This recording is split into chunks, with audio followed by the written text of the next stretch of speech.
Good evening and welcome to the Wednesday, October 26th Penfield Town Board Work Session.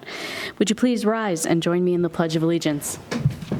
I pledge allegiance to the flag of the United States of America and to the republic for which it stands, one nation, under God, indivisible, with liberty and justice for all.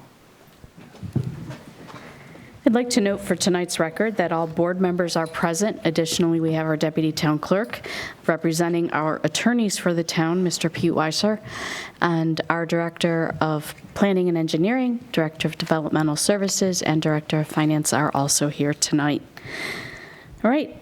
I will take a motion for the approval of minutes from the October 12th work session. So moved. Second. And if there are no questions or comments, I do have a motion by Councilperson Kohl with a second by Councilperson Lee. And we can go right to a roll call vote. Cinti? Aye. Drawe? Aye. Kohl? Aye. Lee? Aye. Ockenden? Aye. 5 ayes.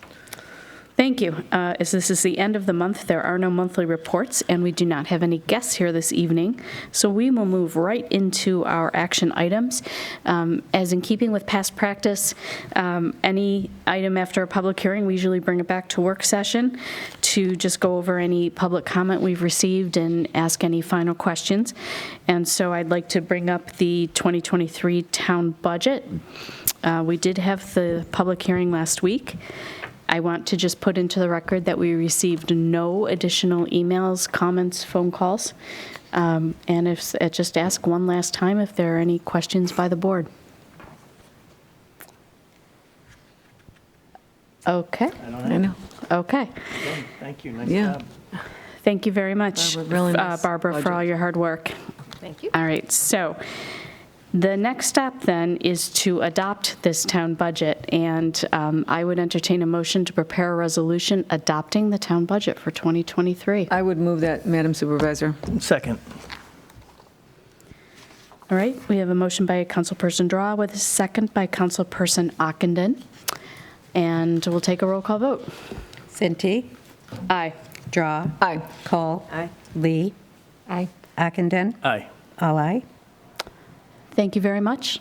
And action item B, I'll turn that over to Ms. Ivers.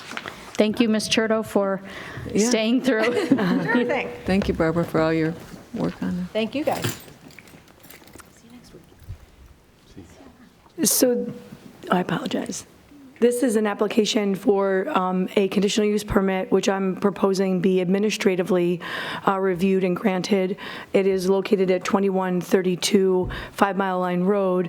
It is a proposed yoga studio in a space that was formerly occupied by a yoga studio. So it seems like a really prime case for administrative approval. I will share that the applicant, and just for everyone viewing at home, just to remind everyone where the building is. It's one of the interior spaces here. The proposal is for the conditional use permit and also seeking signage approval because there is a sign concept for the freestanding sign, and I'm not sure why that's not opening. I do apologize. I'm having a little computer issue here.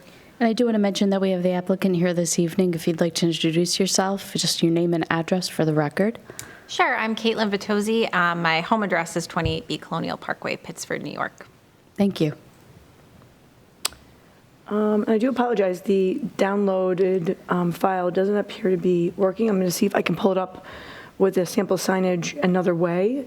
So I appreciate your patience. The applicant's here and can address any questions, but it's going to be a yoga studio. It's comparable to past use of the building. It seems like the perfect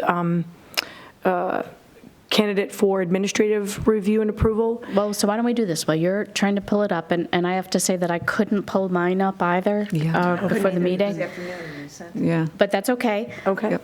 If you would like, why don't you just tell us a little bit about your concept and what your plans are for the building? Sure.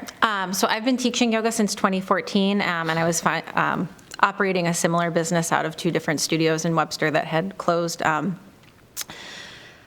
So I'm a yoga therapist, which is a little bit different. I am also a yoga teacher, but it's a higher level of credentialing. So I'm certified to work with people with disabilities, individuals, couples on all sorts of mental, emotional issues, as well as kids yoga classes, so the full gamut. I do intend to be open 6 to 7 days a week. I don't intend to have any employees right now. Most of my sessions are by appointment. Basically operating during normal business hours, so the earliest I would ever be in there would be 7 a.m. and the latest I'd ever be in there would be 7 p.m. Let's see, what else? And there's adequate parking at that facility, correct? Correct. Yeah, okay, go ahead. Are you one-on-one, or is it a group? It'll be predominantly one-on-ones, couples, and then I have had some requests in the Penfield community, fortunately, already for groups. The most yoga mats I would ever fit in there at a time would be 10. It's only a little over 600 square feet. And you also have the adjacent public parking, too, right next door, so there's plenty, I mean, I've parking in the area. been actively moving equipment in and out, and I'm yet to see a full parking lot, so I don't think it'll pose any issues. May I ask, for your signage, is it on the monument sign, the freestanding sign out front? So the freestanding sign is already there. All I'm doing is adding a vinyl panel, which the landlord did measure out based on everyone's square footage, like who is supposed to have how much height and width. So It's conforming to the standards? Yes. Okay, all right. Any other questions by the board? No, I can show you the Okay. there we go. sample. Just gonna see, where is it? Penfield Yoga Therapy. Yeah, I'll download it as well. No, looks fine to me. Yeah. I'm going to see if I can flip it for you. I mean, it certainly seems like the sign is in keeping with the other. Yes. It is, and because of its location, we are going to have the Historic Preservation Board review the sign as well and provide a certificate of appropriateness. So the administrative conditional use permit would reference that additional approval. And so Caitlin's been working with the Building and Zoning Department to make sure that all the boxes are checked. Understood. All right, I know this is a pretty straightforward application, but one last call for any questions by board members. Okay, seeing none, then I would entertain a motion to, I guess, grant administrative approval for a conditional use permit. And then that would also be conditioned upon Historic Board Preservation approving your sign as well. Sure. Correct? Correct. Okay. That's so moved. You set it off. Excellent. Okay, I have a motion by Councilperson Kohl with a second by Councilperson Lee, and we'll do a roll call vote. Cinti, Aye. Drawe, Aye. Kohl, Aye. Lee, Ockenden, Aye. 5 aye. So thank you very much and welcome. Good luck to you and your new business. You'll continue to work with Carrie Ivers if you have any questions or comments as we go through the approval with Historic Preservation Board. Okay, excellent. Thank you. I'm really looking forward to growing this business in Penfield. Welcome to Penfield. Welcome. Thank you. Thanks for you. coming. Moving on, we have a request for a waiver from the Town Design Criteria, Mark Valentine. Yes, thank you.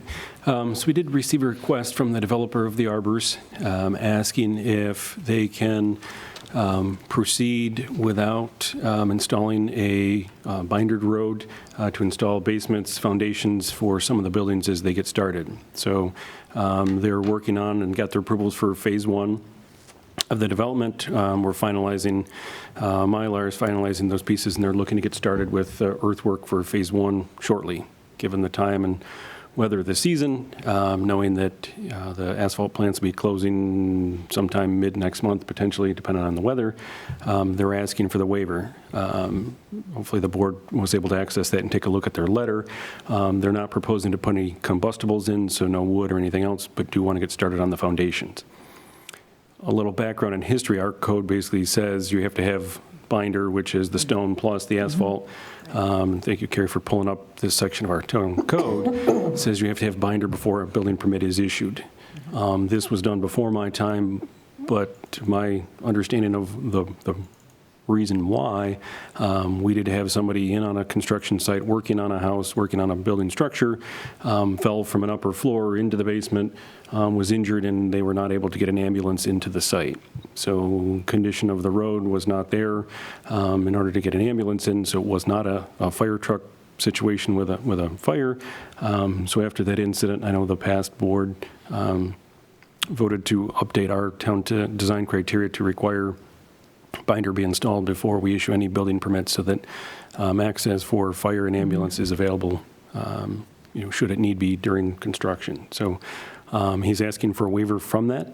That would be precedent setting for us. I know we've had other developers question and ask, and we've held to that line. Obviously, that's our code, and that's what our design criteria is currently. So I don't want to speak for other board members. I certainly want to let them chime in, but that was the first thing I thought of was I think this is a matter of public safety. If you can't get an emergency vehicle in there, I am, for one, concerned about setting precedent. I certainly, want other board members to chime in on this too.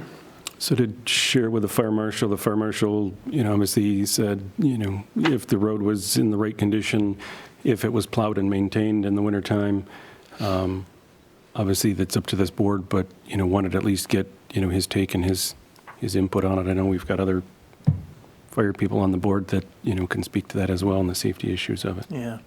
Yeah, no, I would have a concern with exactly what you stated. Having combustible or no combustibles is one thing, but then you do have the access for injuries and rescues and that sort of thing. So to me, I wouldn't want to stray from past practice, is my opinion on that. Well, I certainly was part of the board that was part of the update, and I don't see any reason to change what we agreed upon doing then, and I don't like setting a precedent on this after denying other people the opportunity to do this. If the waiver is granted, what alternative or other precautionary measures did the developer propose, if any? Yeah, so in their letter, they said obviously they would install the stone, have a stone base, maintain that. Some are better than others. All construction sites kind of run, differently. But their proposal was, they wouldn't have any combustibles. They would not be asking to put any wood up. So that kind of related to more of the fire-related end of it.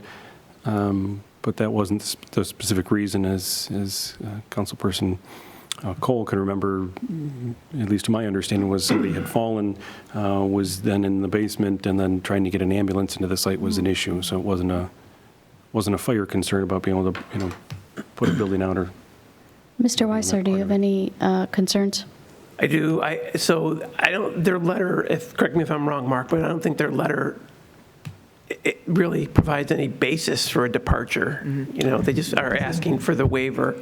Yeah, and I said obviously that's not up to me. That's not up to staff. It is the design criteria which falls into the purview of this board. So that's what I said. You need to write a letter to the town board, requesting your variance from that, and then if we grant a variance to this, then I guess my comment would be, do we then amend the design criteria to take that element out of there? Because obviously, if this developer does it, then You're going to get a cascade of requests. Every subsequent developer will have it. Yeah, so. we already get, the planning process, and I know Mark's department, they get requests to kind of advance, and so it's like you give a little bit and they're going to keep asking.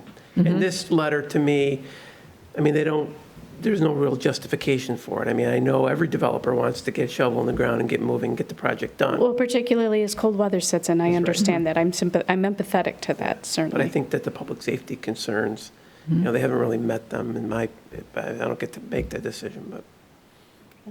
Additional thoughts? All right, do we have to formally take a vote or just? Probably not. We probably should. I think we better take a vote. I don't think we need to do a resolution, but I think the board can just document it in the minutes, and I'll let council speak to Decline that. the request. Okay. Yeah, motion to decline the request for a waiver.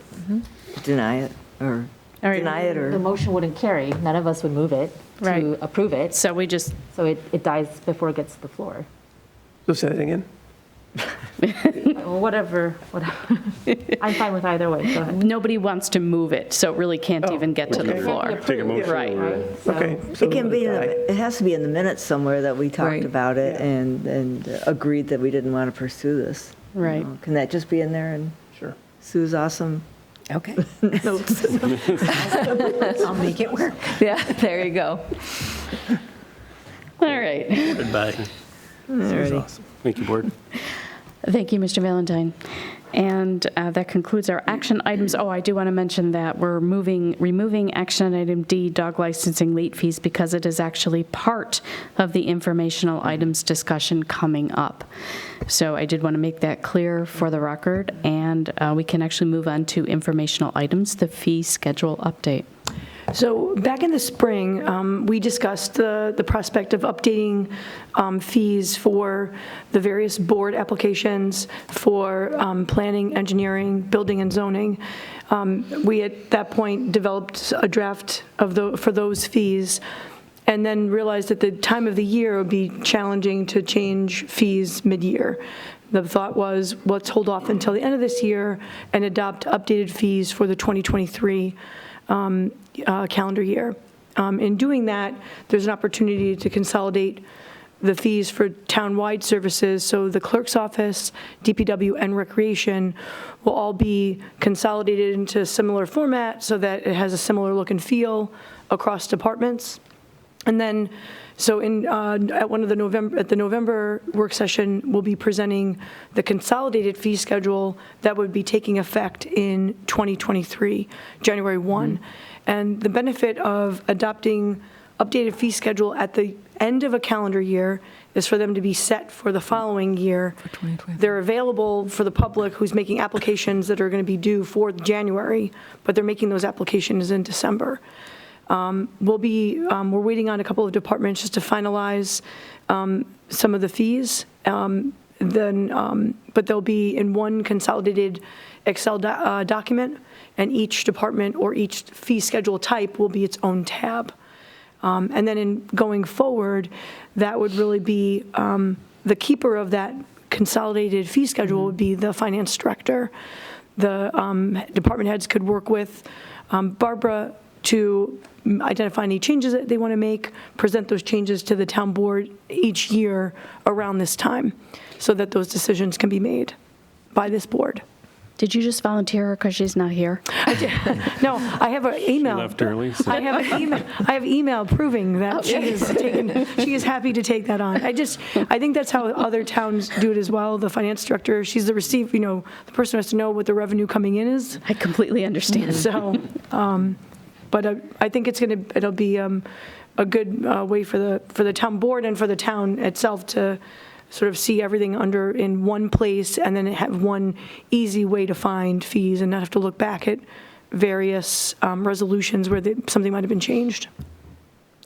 And I know we're talking just at a high level at this point, but can you talk a little bit about maybe any changes? Yeah, so I think a couple of things. I think there's some clarity needed there might be fees where certain things just aren't captured really well. Maybe I'll throw us under the bus immediately because we're in the room, but the engineering fees are really designed to only accommodate a building because it's based on square footage, but there are plenty of things that we review that have no building associated with them. If it's a site change or some modification to, grading or things along those lines. Parking lots expansions, things along those lines, where you need to charge and you don't have a basis really to do it because it's based on building square footage. So that's a good example. So there's those kinds of opportunities. DPW I don't think had any fees. Really? To my knowledge, and I wouldn't want to talk out of turn and be incorrect, or they have very limited fees. So I think there's an opportunity there. Recreation department has a fee schedule, but I think they were looking at some modifications to how they handle those fees, especially for things like field use and use of lodges and other sort of open area places that are town property. So those are just like a snapshot of a few. I think what we're planning on doing is at the workshop where the consolidated fees are being presented, the corresponding department heads will also be here to answer questions related to their specific departments, so that I am not doing a terrible job of trying to answer those questions. I think that would be really helpful. Are there any other questions for Carrie? And Carrie, well, I have a question. So I don't want to assume anything, but I figured you probably, the department heads or you are also looking at all the other towns, what kind of fees they're using on their parking lots and Absolutely. buildings. Good. We're going to have some basis. It's one of the things that's challenging across municipalities is every town does it a little bit differently. Some towns charge a lot of fees during the development review stage. Some towns don't charge very much during development review. They charge a lot during construction. And so comparing us to other towns can be challenging because we maybe have a hybrid approach in terms of how we're charging. Some towns don't have in-house engineering services that do their reviews. They outsource that, so there's really no way to even know how much they're charging because those bills are being paid by developers to the engineering firm that does the review. So there's some things that we're just not going to be able to capture really well. I think we'll have some baseline to show how we line up against others. And we'll do our best to try to show that we're trying to land somewhere in the middle. We want to sort of keep pace with Be fair. development. And also with how other towns are doing things, but we don't want to lead the pack and we don't want to be at the back of the pack. I think that's sort of where we're trying to strive for. Great. Any other questions? Okay, so we'll look forward to seeing that on the November 9th work session. And that concludes our informational items. Are there any, our held items are remaining on the hold side. Is there any old or new business before the board? Okay, then I would like to just announce that our next work session will be November 9th, 2022. I do want to thank everyone for being here this evening and declare this meeting adjourned at 6:52 p.m. Thank you very much.